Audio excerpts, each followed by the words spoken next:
নমস্কাৰ মৰমৰ কৃষক বন্ধুসকল আপোনালোকক আদৰণি জনালো আজিৰ এই গুৰুত্বপূৰ্ণ ভিডিঅ'টোলৈ আপোনালোক যিসকল কৃষকে যোনখন জিলাৰ পৰা চাই আছে এই ভিডিঅ'টোত এটা কমেন্ট কৰিব পোন প্ৰথমতে আপোনালোকক প্ৰধানমন্ত্ৰী কিষাণ সম্মান নিধি অৰ্থাৎ পিএম কিষাণ বুলি আমি জানো বহুতে পিএম কিষাণ আঁচনিৰ নতুন কিস্তিৰ বিষয়ে বহুতে এতিয়া জানিব বিচাৰিছে এবাৰ কেতিয়া ধন আহিব কোনে পাব কোনে নেপায় আৰু নতুনকৈ নামভৰ্তি কৰিলে এবাৰ আপোনালোকে ধন লাভ কৰিবনে নকৰে সেই বিষয়েও আজিৰ এই ভিডিঅ'টোত পুংখানুপুংখভাৱে মই আলোচনা কৰিম বা আপোনালোকক জনাই দিম গতিকে ভিডিঅ'টো অলপ বেলেগতকৈ বেলেগ আপোনালোকক বেলেগে কৰবাৰ কিবাবিলাক কৈ থাকিব এইটো কৰক সেইটো কৰক নিউজ চেনেলো আছে কিছুমান গতিকে আজিৰ এই ভিডিঅ'টোত এই সকলোবোৰ প্ৰশ্নৰ আপোনালোকৰ স্পষ্ট উত্তৰ দিবলৈ মই মিঠুৱে আপোনালোকৰ মাজলৈ আহিছো গতিকে একেবাৰে সহজ আৰু শুদ্ধ ভাষাত আপোনালোকে জানিবলৈ পাব এই যিকেইটা পিএম কিষাণৰ আপোনালোকৰ প্ৰশ্ন এই প্ৰশ্ন কেইটাৰ সম্পূৰ্ণ স্পষ্ট উত্তৰ এই ভিডিঅ'টোতে পাই যাব এতিয়া চাব পোন প্ৰথমতে আমি প্ৰথমটো প্ৰশ্নৰ দিশে আগবাঢ়িছো বা স্টেপ 1 বুলি মই কৈ দিছো বা স্টেপ 1 নাম দিছো এবাৰ কেতিয়া এই আঁচনিৰ ধন দিয়া হ'ব অৰ্থাৎ পিএম কিষাণৰ ধন এইবাৰ কেতিয়াকে পাব আমাৰ অসমৰ যিখিনি খেতিয়ক আছে সেই খেতিয়কখিনিয়ে এতিয়া পিএম কিষাণ আঁচনিৰ ১৯তম যিটো কিস্তি আছিল সেই কিস্তিটো ২০২৫ চনৰ ২৪ ফেব্ৰুৱাৰীত বিতৰণ কৰা হৈছিল সেই কথাটো আপোনালোকৰ মনত আছে নে নাই কমেন্ট সেকশনত এটা কমেন্ট কৰিব তাৰ পিছত আপোনালোকৰ বৰ্তমানৰ যিটো ২০ নম্বৰ কিস্তি সেই ২০ নম্বৰ কিস্তিটো মে মাহত অহাৰ সম্পূৰ্ণ সম্ভাৱনা আছে আৰু যিসকলে আগৰ ধন পাইছে আৰু নিয়ম মতে সকলো তথ্য শুদ্ধ ৰাখিছে তেওঁলোকে আৰু বিশেষ কৰাৰ প্ৰয়োজন নাই তেওঁলোকৰ একাউণ্টত এইবাৰো মানে কিস্তিৰ ধন সোমাব বহুত নিউজ চেনেল আছে সেই নিউজ চেনেল বিলাকে ক'ব ইকেৱাইচি কৰক অমুক কৰক তমুক কৰক আৰু ইউটিউবতো চেনেল আছে বহুকেইটা তেনেকুৱা ধৰণৰ সেইবিলাক চেনেল আপোনালোকে চাব নালাগে ডাইৰেক্টলি আমাৰ এই ভিডিঅ' চালে সম্পূৰ্ণ তথ্যবিলাক পাই যাব একেবাৰে স্পষ্টকৈ একেবাৰে ডিটেইলছত নেক্সট আপোনালোকৰ ২ নম্বৰ প্ৰশ্নটো আছিল যে কোনে এই আঁচনিৰ অধিকাৰী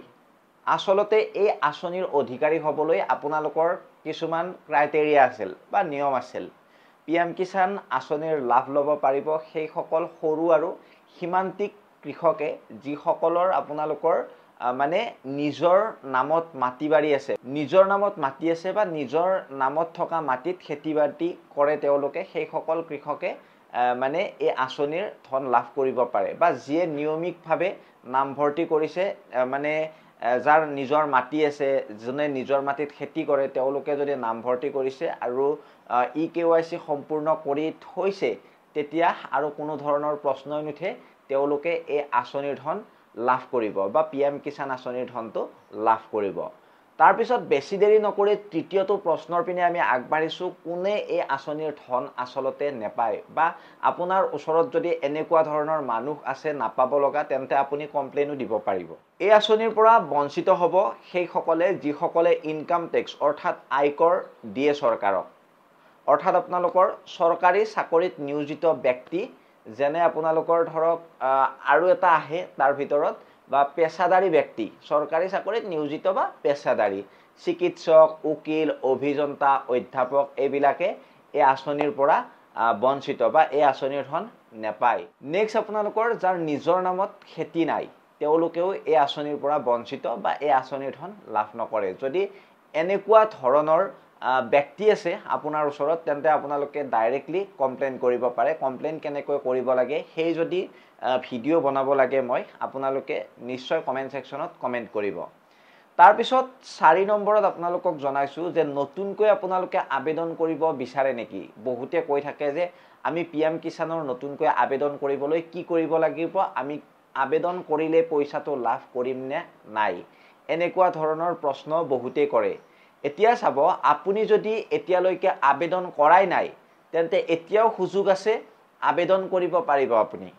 কৰিবলগীয়া কামবোৰ আছে বহুত সেই কামবিলাক মই এতিয়া পুংখানুপুংখভাৱে আপোনালোকক জনাই গৈছো যিসকলে নতুনকৈ আবেদন কৰিব বিচাৰে তেওঁলোকে কি কৰিব লাগিব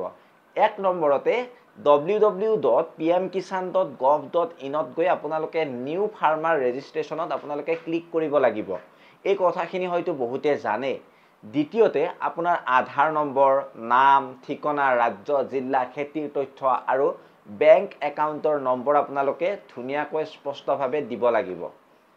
তাৰ পিছত তৃতীয়তে আপোনালোকে আবেদন জমা দিয়াৰ পাছত EKYC সম্পূৰ্ণ কৰিবই লাগিব। এইটো আটাইতকৈ গুৰুত্বপূৰ্ণ বা ভেৰি ইম্পৰ্টেণ্ট বুলি ক'ব লাগিব EKYC কৰাটো, ইলেক্ট্ৰনিক KYC। চতুৰ্থতে আপোনালোকৰ যিটো বেনিফিচিয়াৰী ষ্টেটাছ তাতে চেক কৰি ল'ব পাৰে আপোনাৰ আবেদন গ্ৰহণ হৈছে নে হোৱা নাই। ঠিক তেনেকৈ আপোনালোকে আবেদন কৰি ল'ব পাৰে। যদি আপোনালোকক মই প্ৰেক্টিকেলি দেখুৱাই দিব লাগে, কোনোবা যদি আছে এনেকুৱা ধৰণৰ ব্যক্তি, আমাৰ হোৱাটছএপ গ্ৰুপত জইন হৈ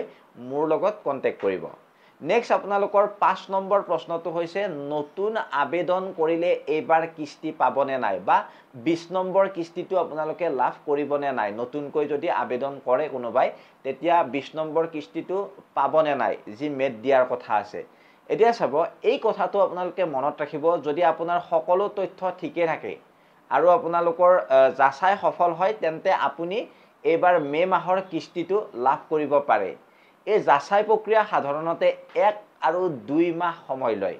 আপোনালোকৰ 1-2 মাহ পিছতহে এপ্ৰুভ কৰে চৰকাৰে। গতিকে যদি আপুনি সময়মতে আবেদন সম্পূৰ্ণ কৰে বা কিছুমান কৃষকে এইবোৰ ধন নেপায়, মানে সময়মতে আবেদন নকৰে বা সময় উকলি যোৱাৰ পিছত কিছুমান ভিডিঅ' চাই কৰিব চাই, তেতিয়া কিন্তু নেপায়। গতিকে সময় থাকোঁতে কৰি লওক। আৰু 1 মাহ 2 মাহ আপোনালোকৰ সময় লাগে যিহেতু এপ্ৰিল মে' আপোনালোকে অহা 20 নম্বৰ কিস্তিটো মোৰ হিচাপত দেই, যদি নতুনকৈ কৰে লাভ নকৰিব, কাৰণ যিহেতু এপ্ৰুভ হোৱাত সময় লয়। নেক্সট আপোনালোকৰ 6 নম্বৰ প্ৰশ্নটো হৈছে আগতে যিসকলে পাইছিল তেওঁলোকক আকৌ কিবা কৰিব লাগিব নেকি? এনেকুৱা ধৰণৰ প্ৰশ্নও বহুতে কৰি আছে। এতিয়া চাব, যিসকলে ইতিমধ্যে আঁচনিৰ অধীনত আছে, মানে PM কিষাণ আঁচনিৰ ধন পায়ে আছে, তেওঁলোকক পুনৰ নামভৰ্তি কৰাব নালাগে বা তেওঁলোকে পুনৰ আবেদন বা ৰেজিষ্ট্ৰেশ্যন কৰিব নালাগে। কিন্তু EKYC যদি আগতে কৰা নাই, এতিয়া কৰাটো কিন্তু বাধ্যতামূলক। অৰ্থাৎ আপুনি যদি কৰিব নেজানে EKYC, ওচৰৰ আপোনালোকৰ CSC চেণ্টাৰলৈ আপুনি যাওক, তাতে ধুনীয়াকৈ আপোনাক EKYCটো কৰি দিব। নাম, আধাৰ, বেংক একাউণ্ট আদিৰ তথ্য ঠিকে আছেনে নাই এয়াও আপোনালোকে একেবাৰে পৰীক্ষা কৰি ল'ব পাৰে CSC চেণ্টাৰত গৈ। বা যদি নিজে জানে তেতিয়াতো কোনো কথাই নাই, আপোনালোকে নিজে নিজৰ মোবাইলতে এই কামটো কৰি ল'ব পাৰে। গতিকে আপোনালোকক মই এটা কথাই ক'ম শেষত, PM কিষাণ আঁচনি আপোনালোকৰ ভাৰত চৰকাৰৰ এটা অতি গুৰুত্বপূৰ্ণ আঁচনি। গতিকে যিসকল আমাৰ লিগেল খেতিয়ক আছে তেওঁলোককহে এই আঁচনিৰ ধন মোৰ হিচাপত দেই, এতিয়া বহুত ভুৱা হিতাধিকাৰী যিহেতু আঁতৰাই দিছে,